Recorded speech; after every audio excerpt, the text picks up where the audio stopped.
पुण्यामध्ये सातत्याने क्राईम वाढतोय. मग पोर्सचा ॲक्सिडेंट असेल, कालची घटना असेल, महिलांवर होणारे अन्याय आणि अत्याचार असतील. पुणे आणि महाराष्ट्रामध्ये डेटा सांगतो, मी आरोप करत नाही आहे, पण जर तुम्ही सगळा डेटा पाहिला महाराष्ट्राचा, तर केंद्र सरकारचा डेटा सांगतो की महाराष्ट्रात क्राईम वाढलेला आहे आणि त्याचं एपिसेंटर आधी नागपूर असायचं, आता पुण्यामध्ये. मग ड्रग्ज असू दे, हिट अँड रन केस असू दे, काल पोलिसांवर झालेली, पुण्यामध्ये आणि महाराष्ट्रामध्ये क्राईम हा सातत्याने वाढतोय आणि अतिशय काळजीची ही परिस्थिती महाराष्ट्रात आहे. वॉशिंग पावडर, दुसरं काय बोलणार. हे दुर्दैव आहे की महाराष्ट्राच्या आरोप आणि प्रत्यारोपांची चेष्टा करून ठेवली आहे आजच्या सरकारने. आईस, इन्कम टॅक्स, CBI आणि EC. वायकरजींच्या फॅमिलीशी मी किती वेळा बोलले आहे मला माहिती आहे, पण माझं पोट खूप मोठं आहे त्याच्यामुळे मी बोलणार नाही काय. पण मला भारतीय जनता पक्षाला एकच प्रश्न सातत्याने, म्हणजे अशोक चव्हाणांच्या वेळीच मी तोच प्रश्न विचारत होते, जेव्हा त्यांनी राष्ट्रवादी काँग्रेस पक्षाच्या नेत्यांवर आरोप केले तेव्हाही तोच प्रश्न होता, आजही तोच प्रश्न आहे की भारतीय जनता पक्ष सातत्याने लोकांवर आरोप करतात, त्याच्यानंतर त्यांचा भारतीय जनता पक्षात किंवा त्यांच्या मित्र पक्षात प्रवेश घेतात आणि त्याच्यानंतर ते मंत्री, आमदार, खासदार किंवा कुठल्या पदावर बसतात. तर मग दोनच गोष्टी आहेत की भ्रष्टाचार भारतीय जनता पक्षाला मान्य आहे आणि ते भ्रष्टाचार लीगल करणारी पार्टी कुठली आहे, तर ती भ्रष्ट जुमला पार्टी म्हणजे भारतीय जनता पक्ष. हा एक पूर्ण दाखवताना पूर्ण स्टोरी दाखवा, कारण का हा एक भाग असू शकतो. त्याचा दुसरा भाग असा आहे की हे लोक भ्रष्टाचारी नाहीत, कारण का आरोप तर मी केलेला नाही. का तू आरोप करायचे, लोकांकडे आपल्याकडे प्रवेश करून आपली राजकीय ताकद वाढवण्याचा प्रयत्न करायचा आणि मग क्लीन चिट द्यायची. त्याच्यामुळे हे सगळे लोक भ्रष्टाचारी आहेत का नाही आहेत याचं उत्तर फक्त आणि फक्त देवेंद्र फडणवीस जीच देऊ शकतात, कारण का देवेंद्र फडणवीस जी आज होम मिनिस्टर आहेत, राज्याचे मुख्यमंत्री राहिलेले आहेत आणि सगळ्या आरोपांची सुरुवात ही देवेंद्र फडणवीसांनीच केलेली आहे. त्याच्यामुळे हा प्रश्न मला विचारायच्या ऐवजी तुम्ही देवेंद्रजींना विचारला पाहिजे की जे 50-100 महाराष्ट्रातले आमदार खासदार जे आज तुमच्या बरोबर आहेत, ज्यांच्यावर तुम्ही भ्रष्टाचाराचे आरोप केले, ते सिद्ध झाले नाही झाले, खरं काय खोटं काय, ह्याचा एक पारदर्शक श्वेतपत्रिका या राज्यांनी मागितली पाहिजे की नक्की भ्रष्टाचार कोण या राज्यात करते. आणि ही जी त्यांची स्टाईल आहे ही फक्त महाराष्ट्रापुरतं सीमित नाही. काश्मीर टू कन्याकुमारी भारतीय जनता पक्षाचं आईस मॉडेल आहे. Income tax, CBI, ice, income tax, CBI, ED लावायची, आरोप करायचे, पक्षात प्रवेश करायचा, वॉशिंग पावडर, चलो आगे. आणि हे दुर्दैव आहे की भ्रष्टाचाराची चेष्टा भारतीय जनता पक्षाच्या सरकारने केलेली आहे. दुर्दैव आहे महाराष्ट्राचा आणि या देशाचा. इंदापूरमध्ये ताई बॅनर वार रंगले. अगोदर हर्षवर्धन पाटील यांच्या कार्यकर्त्यांनी बॅनर लावले, आमचं ठरलंय. त्याच्यानंतर दत्तात्रय भरणे यांनी बॅनर लावले, आमचं ठरत नसतं, फिक्स असतं. आणि नंतर बॅनर लावले, साहेब म्हणतील तोच आमदार. आणि आता परत काल बॅनर लागले, लक्ष नाही, फिक्स 2024 प्रदीप गारटकर. असे बॅनर वार दररोज आपण पाहतो. मला असं वाटतंय की बॅनरमुळे, ते छापल्यामुळे तिथल्या प्रिंटरला 2 पैसे मिळत असतील तर मला त्याचा आनंद आहे. पण इंदापूरची मायबाप जनता अतिशय सुज्ञ आहे.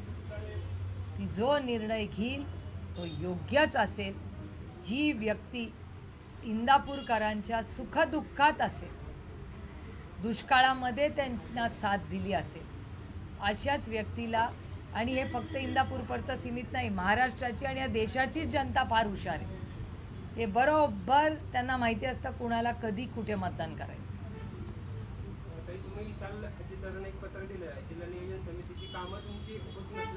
मी पालकमंत्र्यांना दिले. मी अजित पवारांना इंडिव्हिज्युअल पत्र नाही लिहिलेलं. मी पालकमंत्री म्हणून या राज्याचे माननीय उपमुख्यमंत्री श्री अजित पवार यांना मी पत्र लिहिलेलं आहे. याचं कारण असं की अमोल कोल्हे आणि मला, आम्ही अनेक कामं, आमची वैयक्तिक कामं एकही नाही, तुम्ही कुणालाही विचारू शकता. मी 18 वर्ष खासदार आहे.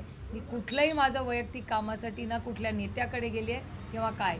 ही सार्वजनिक मायबाप जनतेच्या कामासाठी आम्ही निधी मागतो आणि तो निधी ना मला मिळतो ना अमोलदादांना मिळतो. अनेक लोक असे आहेत जे साधे मेंबर्स आहेत किंवा मेंबर्स नाहीच आहेत, त्यांना करोडो रुपयाचा निधी दिला जातो. पण आम्ही इलेक्टेड रिप्रेझेंटेटिव्ह, आम्ही निवडून आलेले लोकांचे प्रतिनिधी आहोत आणि 5% तर आमचा अधिकार आहेच ना.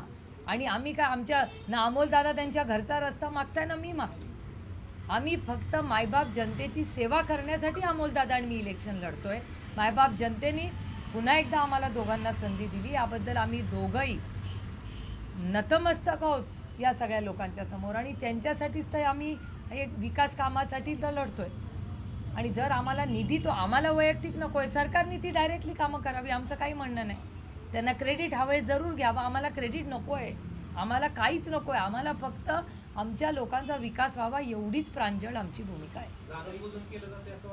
आता हा प्रश्न तुम्हाला त्यांना विचारायला लागेल, सरकारला. मी कसं त्याचं उत्तर देईन? मी अनेक दिवस मागणी करून करून थकले तेव्हा पत्र लिहिलं ना मी.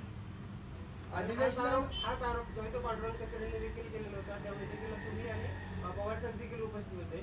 भाजपच्या लोकांना देखील निधी मिळत होता, आता विरोधकांना जाणीवपूर्वक दिला जात नाही निधी असं वाटतंय. या प्रश्नाचं उत्तर तुम्हाला सरकारला विचारावं लागेल, कारण का आम्ही सातत्याने आमचं काम आहे की लोकप्रतिनिधी म्हणून, लोकांचा प्रतिनिधी म्हणून आम्ही काम करतो. हा निधी आम्ही लोकांच्या सेवेसाठी आणि विकासासाठी मागतो आणि तो सगळा पारदर्शकपणे त्यांच्यासमोर आहे. त्यामुळे त्यांनी ही आणि आमच्या अधिकाराची आहे, एवढीच आमची माफक अपेक्षा. अधिवेशनामध्ये शेतकऱ्यांना भरघोस अशी आश्वासनं देण्यात आली, परंतु प्रत्यक्षात ती आता अंमलात येतील असं वाटतंय तुम्हाला? बजेट हे इलेक्शनच्या आधीचं बजेट आहे, त्याच्यामुळे अर्थातच त्याच्यात प्रचंड झुमले येणार हे अपेक्षितच होतं, म्हणजे मला तरी अपेक्षितच होतं. आणि अशा परिस्थितीमध्ये इलेक्शन म्हणजे विधानसभा लोकसभेमध्ये झालेली परिस्थिती आणि येणारी विधानसभा हे लक्षात ठेवून त्यांनी अनेक निर्णय घ्यायचा एक प्रयत्न केलेला आहे. पण सगळ्यांनाच माहिती आहे, म्हणजे काल पण मला काही महिला भेटल्या आणि म्हणल्या आम्ही पटपट फॉर्म करून घेतोय ताई, माहिती नाही पुढे या स्कीमचं काय होईल. त्यामुळे ह्या सरकारवर दुर्दैवाने या ट्रिपल इंजिन, मी तरी त्यांना अजून ट्रिपल इंजिन समजते, कारण का 3 पक्षांचं ते सरकार आहे, ते स्वतःच आता डबल इंजिन म्हणायला लागले. त्यामुळे नक्की किती इंजिनचं सरकार आहे मला माहिती नाही. पण ह्या सगळ्या दुर्दैव आहे की महाराष्ट्राच्या ह्या 200 आमदारांच्या सरकारमध्ये पूर्णपणे सरकार शेतकरी असेल, महिला असेल किंवा नीटची परीक्षा असेल, मुलांना देणारी फी असेल, या प्रत्येक बाबतीत महागाई, बेरोजगारी, भ्रष्टाचारी हे सरकार आहे. वडेट्टीवारांनी आरोप केलेला आहे की जे खेळाडूंना 11 कोटी रुपये दिले आहेत ते जर विकासासाठी आणि शेतकऱ्यांसाठी दिलं असतं तर त्याचा फायदा झाला असता. नाही, चांगली सूचना आहे. माझं म्हणणं आहे क्रिकेटरांना दिले ठीक आहे, तो सरकारचा अधिकार आहे, पण त्यातले 11 कोटी जसं क्रिकेटला दिले त्याचं स्वागतच आहे. पण त्याचबरोबर आणखीन 11 कोटी कुस्ती असेल, मातीतले सगळे खेळ असतील, हॉकी असेल, व्हॉलीबॉल असेल, बॅडमिंटन असेल, अनेक मुलं आपली आहेत, स्विमिंग असेल, आर्चरी असेल, ह्याच्यात पण ते सगळे बक्षीस मिळून येतात. ते एक सरसकट मिळून येतात. ते एक सरसकट का नाही एक महाराष्ट्र सरकार पॉलिसी करत की जो देशाच्या पातळीवर किंवा इंटरनॅशनली काही खेळून येईल त्याचा आम्ही मान सन्मान करू, एकच बक्षीस ठेवा सगळ्यांना, त्याचं स्वागत करीन. राज्यात लवकरच महाविकास आघाडीचं सरकार येणार आहे आणि यामध्ये बाळासाहेब थोरात मुख्यमंत्री होतील असं वक्तव्य त्यांची करण्याची थोरात यांनी. अर्थातच जर तिला वाटत असेल तर त्याच्यात गैर काय.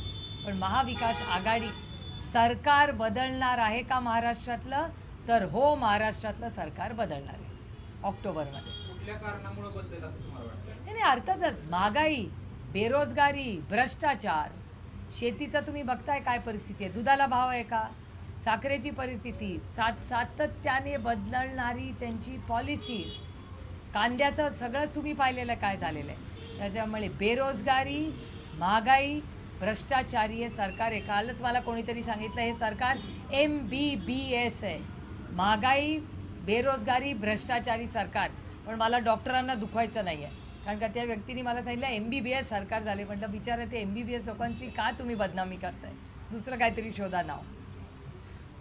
मुंबईमध्ये राहुल गांधी संसदेत पायपायात बॅनर्स लागलेत आणि त्याच्यामध्ये असं म्हटलंय हिंदू विरोधात बोलाल तर समुद्रात फेकून. कोणी लावलं हे बघावं लागेल. मी स्वतः त्या भाषणाला होते, भाषण लाईव्ह होतं. आजकाल काय झालंय, उठा आणि लावा बॅनर असं दुर्दैव झालंय.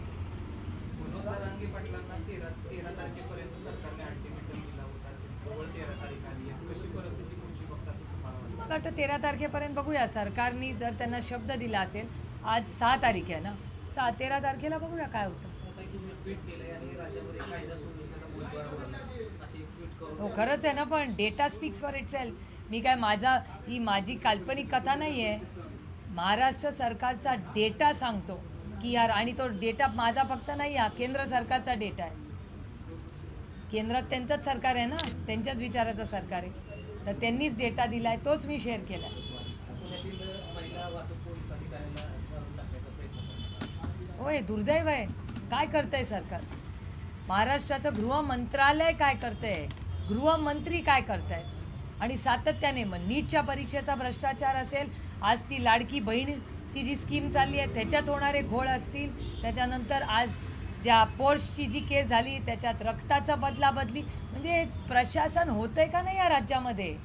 सगळा सावळा गोंधळ चाललेला आहे या राज्यामध्ये. विस्कळीतपणा, 200 आमदारांचं सरकार आहे, पण तुमच्या आणि माझ्या पदरात काय पडलं या सरकारमध्ये? सर्वसामान्य मायबाप जनतेला काय मिळाले? विकास कुणाचा झाला या सरकारमध्ये? हाच तर मोठा प्रश्न आहे. इथून बाहेर जाऊन बसा भिगवण चौकाच्या पुढे, आज सकाळी तिथे ॲक्सिडेंट होता राहिलेत परत. त्याच्यामुळे नक्की विकास आणि हा सगळ्या ज्याबद्दल जे सरकार बोलत राहतं त्याच्यातून भलं कुणाचं झालं आहे हाच मोठा प्रश्न आहे ना. दुर्दैव आहे की महाराष्ट्र आज देशामध्ये जी पुरोगामी विचाराची अग्रेसिव्ह डेव्हलपमेंट राज्य आहेत त्याच्यात प्रत्येक गोष्टीत महाराष्ट्राचा नंबर खाली जायला लागला आहे. आणि हा माझा डेटा नाही, हा भारत सरकारचा डेटा आहे. नाही, राहुल गांधी वारीला 14 तारखेला भेट देणार असं कळतंय आणि पवार साहेब देखील पालखीचे स्वागत करणार आहेत असं देखील समोर आले. सगळ्यांचं स्वागत. मी 18 वर्ष 1-2 दिवस चालते. मी यावर्षी माझा दिवेघाट राहून गेला चालायचा, कारण का पार्लमेंटमध्ये तुमच्याच आशीर्वादाने मी पार्लमेंटला गेले आणि त्यानंतर त्या दिवशी प्राईम मिनिस्टरचा रिप्लाय होता. त्याच्यामुळे मी दौंडला आणि पुरंदरच्या दोन्ही त्या जेव्हा पालखी येते पुरंदर तालुक्यात आणि दौंड तालुक्यात मी नेहमी दरवर्षी स्वागताला असते आणि एक दिवस मी तिथे चालते. यावर्षी आदरणीय पवारसाहेब त्याच्यासाठी येत आहेत, ही आमच्यासाठी खूप आनंदाची गोष्ट आहे. राहुलजी येत आहेत, महाराष्ट्राचे माननीय मुख्यमंत्री येत आहेत आणि महाराष्ट्राचे माननीय मुख्यमंत्रीही होत आहेत. त्याच्यामुळे अतिथी देवो भव, सगळ्यांचं पालखीमध्ये स्वागत आहे. एकंदरीत जो मागच्या वेळेसपेक्षा जो संख्याबळ आहे आपलं वाढलेलं आहे, त्यामुळे तो कॉन्फिडन्स सगळ्यांमध्ये दिसतो. हो, संख्येचा विषय नाही हा, नीटच्या परीक्षेमधला भ्रष्टाचार आहे हा. या राज्यातल्या देशातल्या मुलांच्या फ्युचरचा विषय.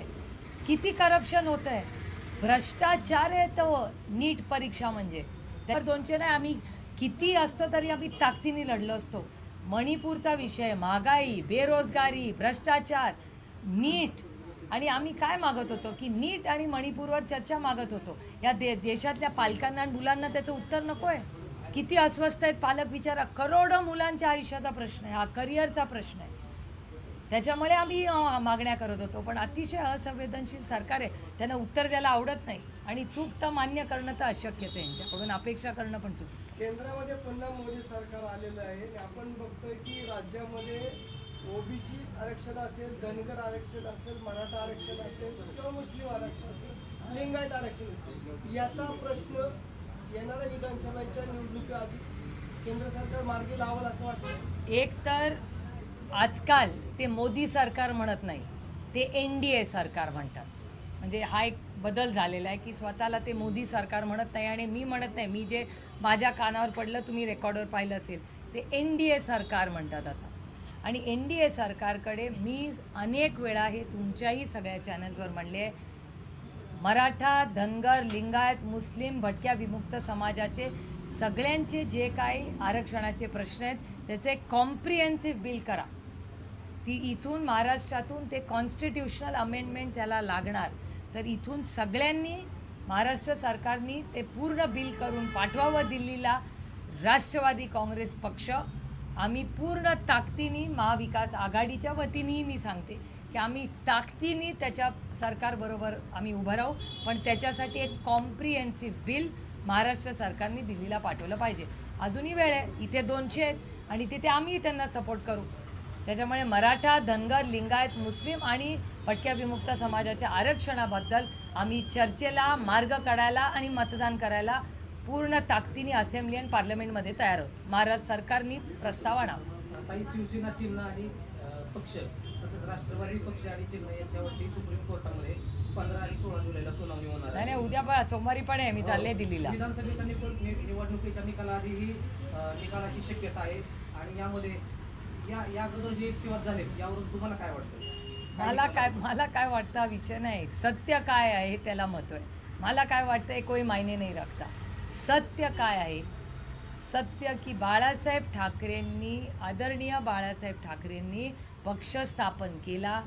हयात असताना त्यांनी स्वतःचा उत्तराधिकारी हे उद्धवजींना ती जबाबदारी दिली. त्यामुळे शिवसेना हा पक्ष अर्थातच उद्धवजींचाच आहे आणि ते चिन्हही त्यांचं आहे. राष्ट्रवादी काँग्रेस पक्ष ह्याचा फाउंडर, त्याची स्थापना आदरणीय शरद पवारांनी केली आणि अर्थातच तो पक्ष ज्या चुकीच्या पद्धतीने दोघांकडून काढून घेतला. आणि तुम्ही बघाल आता ते विसरतात की जेव्हा ते चिन्ह लावतात त्या चिन्हाच्या खाली लिहायला पाहिजे त्यांनी की मॅटर इज सबज्युडिस. ते लिहित नाही. कोर्टाने त्यांना आदेश दिलेले आहेत की जिथे जिथे चिन्ह वापराल, राष्ट्रवादी काँग्रेस पक्ष ते घड्याळवाले, ते जे आत्ता घड्याळ वापरत आहेत त्यांना सांगितलेलं आहे. परवाही त्यांनी व्हिडिओ टाकला, त्याच्यात त्यांनी खाली टाकलेलं नव्हतं. हा कोर्टाचा अपमान आहे. कोर्टाची ऑर्डर आहे, त्याच्या विरोधात ते लोक काम करतात आणि आम्ही हा इश्यू कोर्टात रेस करणार. हिंदी में जानना चाहेंगे रविंद्र थांबा, मराठी का पुरा होणे तो.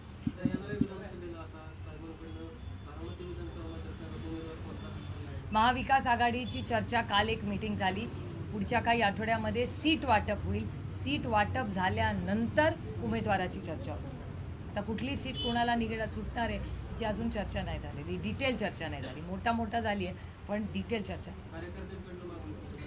आता बघूया ना, प्रत्येक ठिकाणी सर्वे होतील, कार्यकर्त्यांच्या मागण्या असतील, अनेक असतील, तर ते सगळे जी कमिटी असेल पक्षाची, पहिली तर मोठी महाविकास आघाडीची कमिटी असेल, त्याच्यानंतर प्रत्येक पक्षाची, मित्रपक्षांची कमिटीज असतील, त्याच्यानंतरच कॅन्डिडेट कोण आहे, उमेदवार कोण आहे हे कळेल. लोकसभेची निवडणूक ननंद विरुद्ध भाऊजाई झाली. आत्ताची विधानसभा काका विरुद्ध पुतण्या अशी दिसते. ती तुमच्यासाठी असेल, माझ्यासाठी ती इंडिया अलायन्स वर्सेस NDAच होती आणि ती कायम तशीच राहील. मी कधीही कुठलंही इलेक्शन कुठल्या व्यक्तीच्या विरोधात लढत नाही. माझी लढाई वैचारिक आहे. हे माझ्या कृतीमध्ये, माझ्या भाषणांमध्ये हे दिसतं.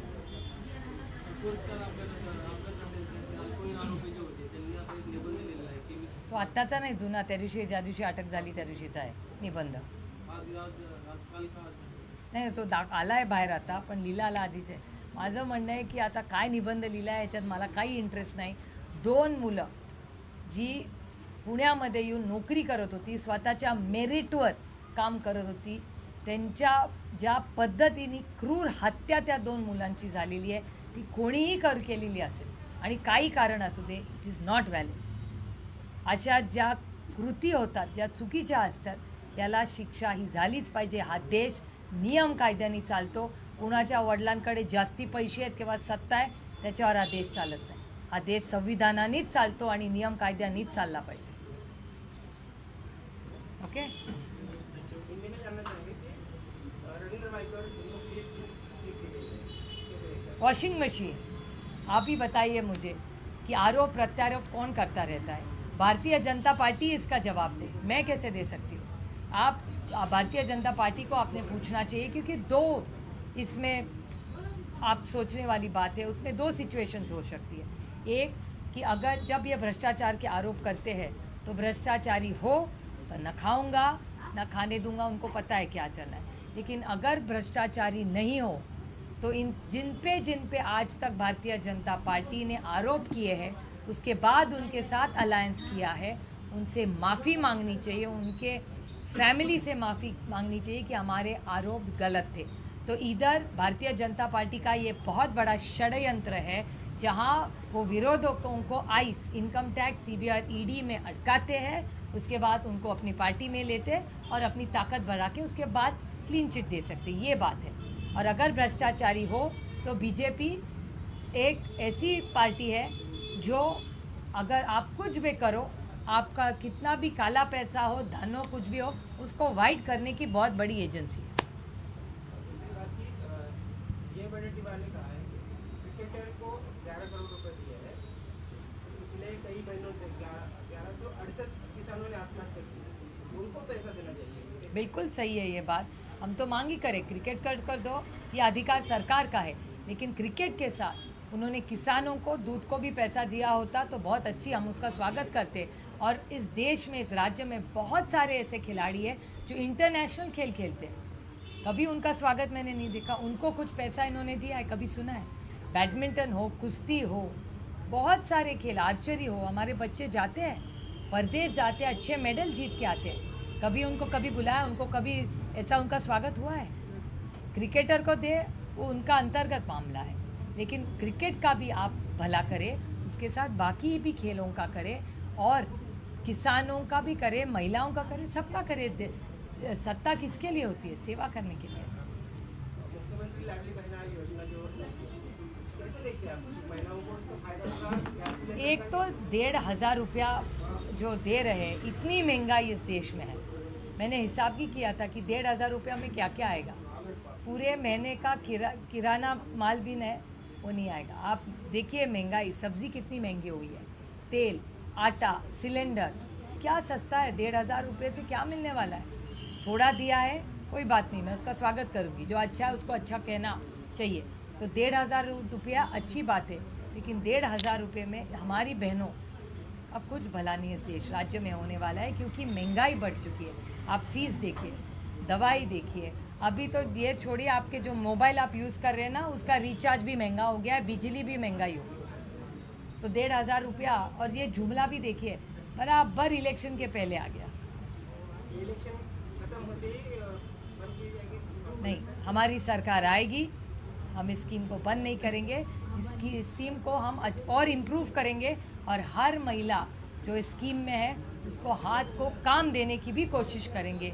ये हमारी सारी बहनों को सिर्फ पैसा नहीं मिलेगा, हाथ में काम बन के उसकी ताकत हम बनेंगे। महाविकास सरकार की सरकार आती है तो कितना रुपए मिल सकता है? 1,500 से अभी ये सब बजट के, इनके तरह हम लोग सरकार नहीं चलाते जुमलेबाजी करके। 15 लाख आने वाले थे, नहीं आए, कर्जा माफ़ किसानों का नहीं हुआ। हम लोग जुमलेबाज वाली सरकार नहीं, हम सेवा वाली सरकार है। तो हम जो बोलेंगे जिम्मेदारी से ही बोलेंगे, लेकिन इस देश की, इस राज्य की हर महिला और बच्चे का मान सम्मान करेंगे, उसको मेरिट पे महाराष्ट्र में नौकरी मिलेगी, इसके लिए भी पूरी ताकत से कोशिश करेंगे। काल तुम्ही रेल्वे अधिकाऱ्यांना भेटून मागणी केली, त्याच्यामध्ये ते कर्जत बारामती जी ट्रेन होती ती बंद आहे, त्या संदर्भात जरा आपण- ते म्हणतात व्हायबल नाही आहे, त्यांना भिगवणला स्टॉप मागितला, दौंडला स्टॉपेजेस वाढवून मागितला, त्यांना एफिशियन्सी रेल्वेची मागायची रेल्वेवरून अपडाऊन करणारी सुद्धा लोक आहेत बारामती. आहेत ना। नोकरीसाठी लागले. Railway is a big mess, रेल्वेच्या मध्ये स्टॉपेजेस कमी करून त्यांची एफिशियन्सी वाढवली आहे, पण भरडला जातोय सामान्य माणूस। That is the sad part. म्हणजे मुंबईवरून लोकांना यायला काही गरज नाही. त्यांचं म्हणणं आहे ती हे वायबल नाही आहे फायनान्शियली। नाही पण आता काय प्रश्न? जिल्हा नियोजन समिती पत्र दिलेलं आहे, हे तिने जानना चाहिए कि जिल्हा नियोजन नहीं, डीपीडीसी में हर सांसद को पैसा मिलता है और हमारी हमेशा मांग होती है, वो हमारे कोई वैयक्तिक काम तो नहीं होते, और साल 1.5 साल से वो निधि हमें नहीं मिल रहा है। इसीलिए मैं पूना डिस्ट्रिक्ट के जो पालक मंत्री है, गार्डियन मिनिस्टर है, उनको खत लिखा है कि हमारे लिए डेवलपमेंट के लिए आप पैसा दे दीजिए, हम पे अन्याय हो रहा है। कौन से जिलों में, तालुका में? पूरा पूना डिस्ट्रिक्ट, हर तालुका में यही आते हैं। हम जब जब काम की मांग करते तो हमारे घर का तो रास्ता नहीं मांग रहे, हम माँ बाप जनता की सेवा के लिए तो खत लिख रहे हैं, और उसी के लिए तो पैसा मांग रहे हैं, हम थोड़ी खुद के लिए मांग रहे हैं। अगर बारामती और अमोद बोला कि हम, हाँ, वो तो पूना डिस्ट्रिक्ट हो गया ना पूरा निर्वाचन क्षेत्र, उनके 6 है और मेरे 6 है, तो हमारे दोनों निर्वाचन क्षेत्र में तो 80% जिला होता है Poona district. Thank you. Railway मंत्र्यांनी